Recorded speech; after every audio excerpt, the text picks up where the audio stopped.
Muy buenas a todos, ¿qué tal? Bienvenidos a una nueva semana más. ¿Qué tal a todos? Bienvenidos a una nueva entrevista más de Zona Mixta. Y como sabéis, estamos en una semana muy especial para el Real Betis Balompié, una semana europea, unos octavos de final de la UEFA Conference League.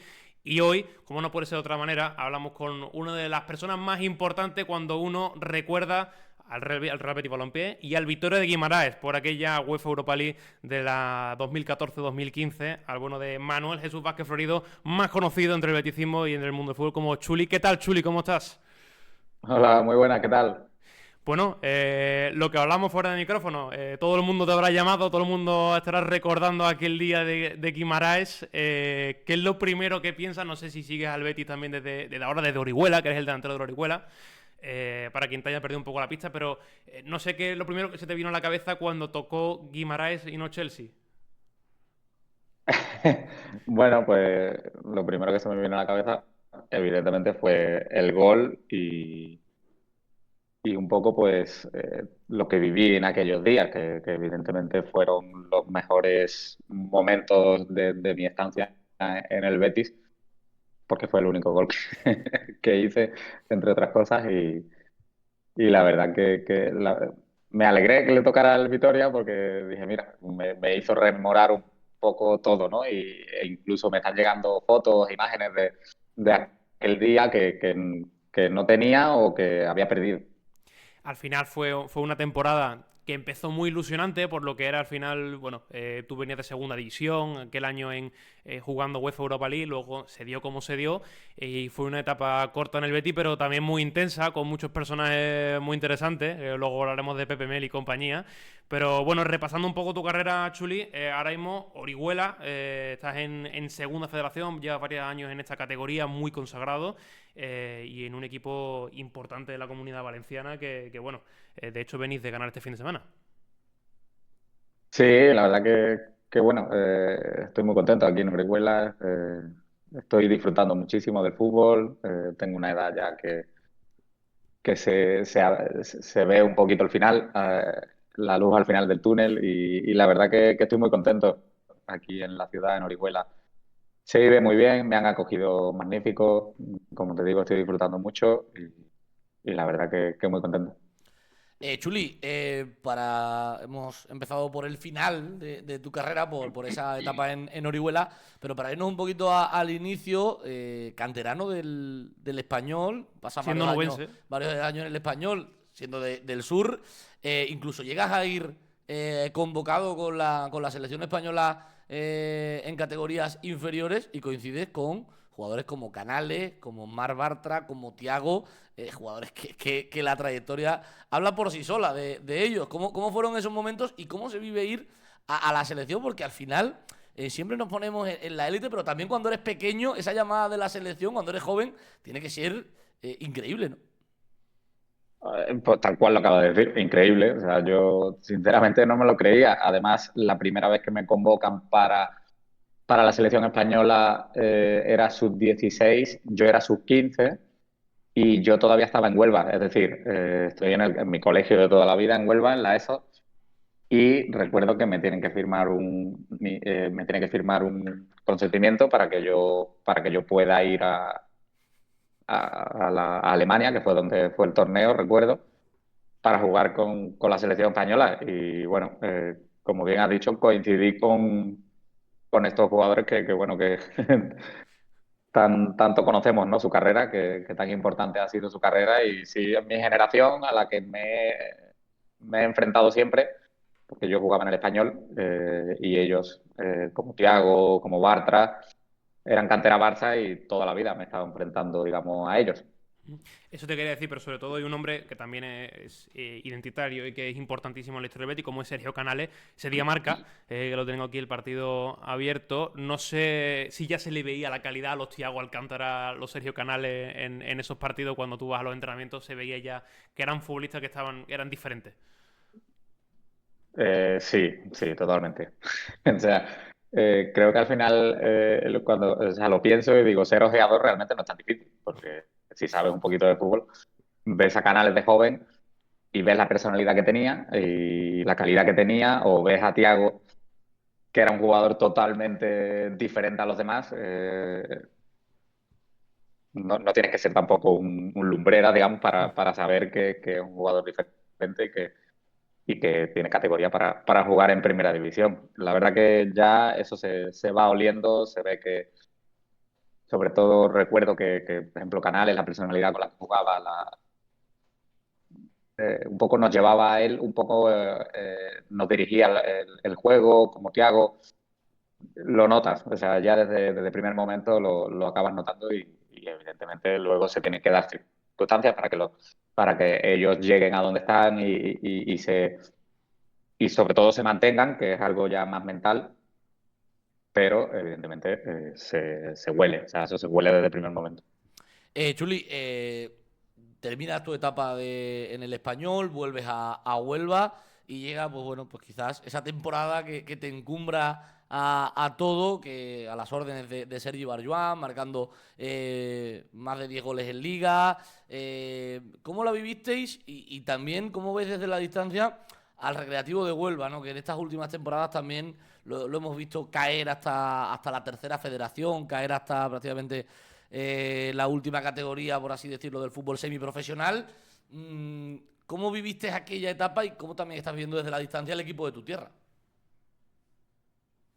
Pues, tío, la verdad que recuerdo aquella etapa muy bonita. O sea, bueno, es el equipo ya no solo el equipo de mi tierra, sino el equipo de mi vida. O sea, soy recreativista y la verdad que volví a Huelva porque quise volver a Huelva. Tenía ofertas de muchos sitios, de filiales de toda España, pero yo decidí ir a Huelva porque bueno, quería estar en Huelva, ¿no? Y la verdad que acerté totalmente. En un año consigo llegar al primer equipo y en el año del primer equipo que Sergi Barjuán me da la oportunidad de jugar 38 partidos de titular. Consigo hacer 15 goles y la verdad que el recuerdo que tengo es muy bonito, ¿no?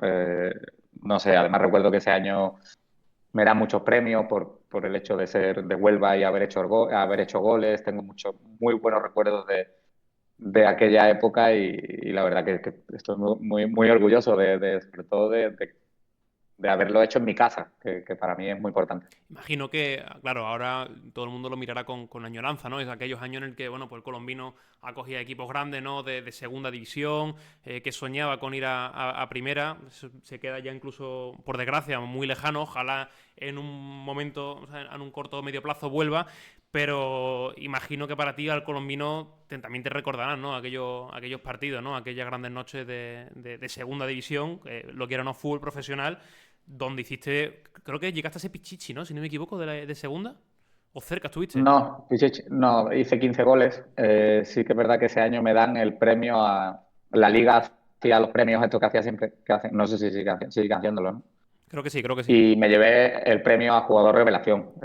Sí, eso sí, o sea, el Pichichi no me lo llevé, pero me llevé el título a jugador revelación por delante de Luis Alberto y de Jesse. Que no está mal, ¿eh? Por delante de Luis Alberto, que también ha tenido también una, Sí. una trayectoria curiosa, ¿eh? Sí, al final entiendo que yo era más jugador revelación porque ellos ya se conocían, estaban Sí, en sí, sí. Claro. Y jugaron en primera. uno cantera Madrid, cantera Barça. Entonces, como jugador revelación, pues era más yo que ellos, evidentemente. Bueno, también coincidiste con otro crack como era Simonowski, que también hizo trayectoria allí en Huelva y luego en Primera División. La verdad que Leganés. formaste ahí un grandísimo equipo. Y un Sergi Barjuán también es un personaje muy particular, que tiene un grandísimo cartel, como era ser entrenado por un Sergi Barjuán. Imagino que tú en casa, con 18 años, ¿no? 18, 19 años, que venga... Claro, a mí me pilló un Sí. poquito más joven, pero para los de tu generación, al final viste a Sergi jugando fútbol. Claro, para mí Sergi Barjoan en mi época era el Roberto Carlos de España, o sea, era nuestro Roberto Carlos. Y para mí era impensable, o sea, impensable decir, hostia, me está entrenando un tío que he tenido sus cromos, lo he utilizado en la Play, no sé, recuerdo o sea, que siempre me quedo como muy obnubilado mirándolo cuando en esa época como cuando me hablaba que quería absorber todo lo que él me decía, ¿no? Yo lo miraba a él más con admiración que como entrenador, sinceramente. Bueno, Chuli, terminas esa temporada con ese buen recuerdo, como bien decías, con esos premios que habías obtenido, y llega el fichaje por el Real Betis, uno de los grandes de nuestro país, un equipo que además jugaba competición europea. ¿Cómo vives ese verano? ¿Cómo vives esa llegada al Real Betis? Porque era un salto importante en tu carrera, a pesar de que después la temporada no fue del todo buena, pero sí que era un salto importante en tu carrera. Pues es que sinceramente lo vives sin ser consciente realmente de lo que te está pasando en tu vida. O sea, realmente yo no era consciente de todo lo que, evidentemente conozco el Betis, sé lo importante que es el Betis a nivel europeo, futbolísticamente y a nivel mundial, pero no, hasta que no lo vives en tu propia carne no te das cuenta de realmente la repercusión que ello conlleva. Y bueno, creo que un poco eso lo acusé durante mi etapa allí, ¿no? Que bueno, como hemos dicho, vengo del filial del Recre con 500 personas viéndome jugar un partido a de repente 40.000, 50.000, que si lo haces bien te aplauden y si lo haces mal te pitan. Entonces un poco eso yo lo llevé, yo creo que eso fue un poco lo que marcó mi devenir en el Betis, ¿no? Mi capacidad o mi falta de capacidad en ese sentido de poder seguir haciendo mi fútbol y, digamos, salirme un poco de todo el contexto. Lógico, normal, sobre todo porque eres muy joven, ¿no? 20, 21 años tenía, si no me equivoco, en esa etapa cuando llegas Sí, al Betis. Y también sí. coincides con un tal Rubén Castro, que yo creo que algo también era complicado competir. No sé qué recuerdas de Rubén, porque al final para muchos Verde y Blanco es uno de los mejores jugadores de la historia, si no uno de los top de los mejores, máximo goleador histórico del Betis. Compartir vestuario con Rubén Castro, aquí ha venido ya compañeros que nos han dicho que era un chico bueno, muy tímido, muy introvertido, pero que luego en los entrenamientos era un cañón. Tal cual, o sea, tal cual. Es más, yo llego un poco para ser su sustituto eh, y recuerdo que él se lesiona en esa temporada, una lesión muy rara de la espalda que parecía que volvía, no volvía y lo tuvo mucho tiempo fuera. Entonces, yo creo que eso lo acusé también un poco al ser el sustituto de él. Él no está, entonces soy yo el que tiene que hacer de Rubén Castro, salvando totalmente las diferencias que no voy a descubrir yo el jugador que es y que ha sido, vamos, o sea, que ha sido para el Real Betis Balompié, ¿no? Y la verdad que para mí era una pasada verlo. O sea, ese hombre nació con la palabra gol en la cabeza. O sea, es algo increíble. Recuerdo una anécdota que siempre decíamos muchos los compañeros, que era que en los partidos, los típicos partidos pequeños que hacemos de que es 4 contra 4 o 5 contra 5 y las porterías muy cerca, siempre sabíamos que el equipo que ganaba era el que estaba él. El que fuera el equipo de Rubén Castro, sabíamos que iba a ganar. Que ese día, la típica foto que vemos, equipo campeón del día, tal.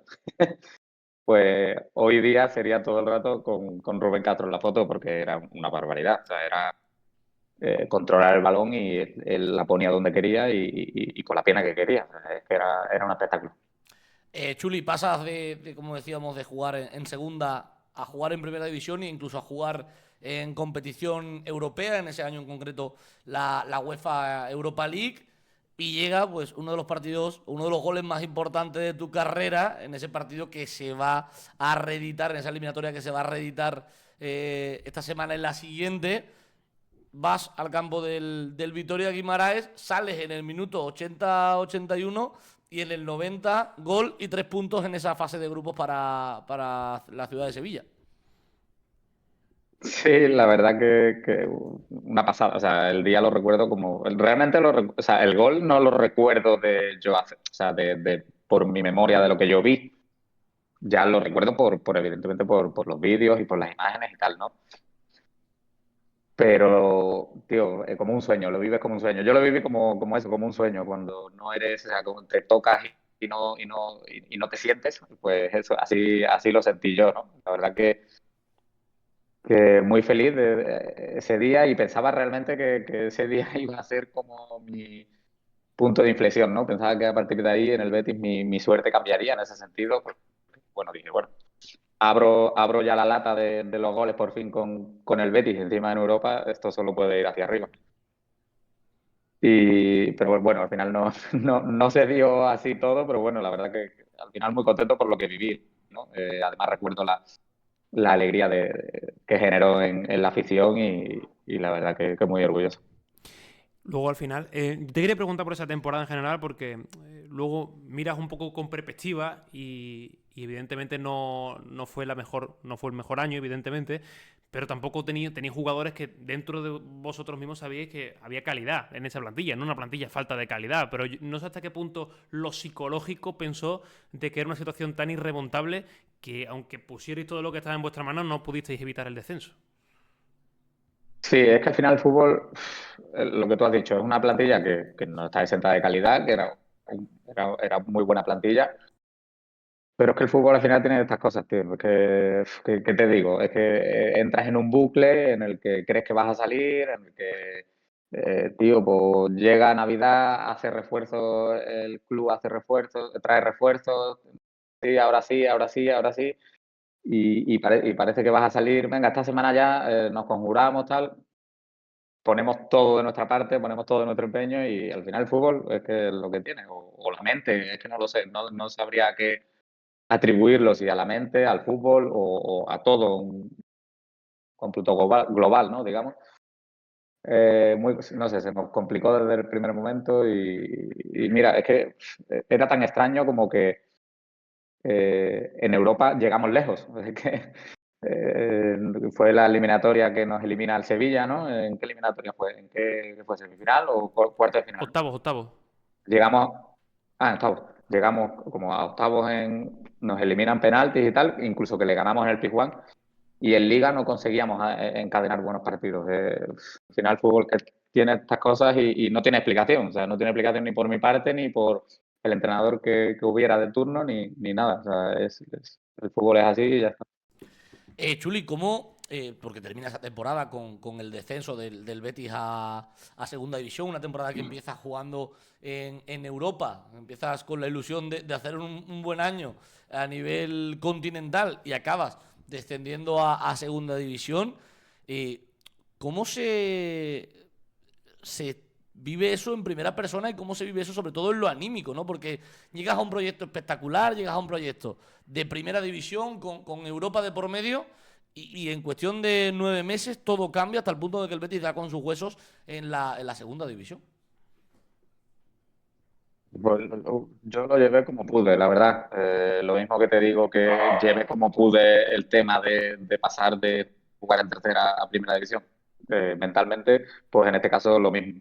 Eh, Uno lo lleva como puede, se acerca a la familia, intenta pues relativizar todo un poco y por supuesto cuando ya llega la nueva temporada pues volver a ilusionarte con una nueva temporada porque al final no te queda otra que seguir hacia adelante y intentar entre comillas olvidarte de lo que ha pasado y de devolver pues la alegría a la afición y al club, evidentemente.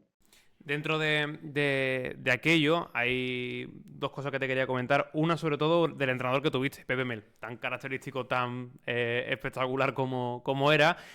¿Qué recuerdas de Pepe? No sé si tienes alguna anécdota, que todo el mundo que habla de él tiene 500 anécdotas, no sé si te guardas alguna anécdota de Pepe Mel durante aquella temporada.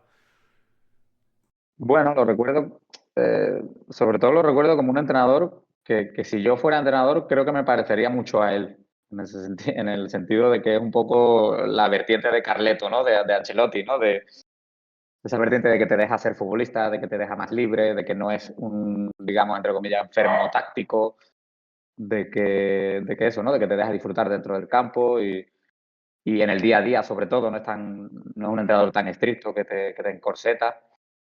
Y la verdad bueno, hay una cosa que recuerdo siempre, un consejo que él me daba siempre, que desde que llegué me lo dijo y me lo repetía cada entrenamiento, y era que cuando definía yo de cara a puerta, siempre él consideraba que yo me acercaba demasiado, como que esperaba que la situación se me acercara mucho al portero.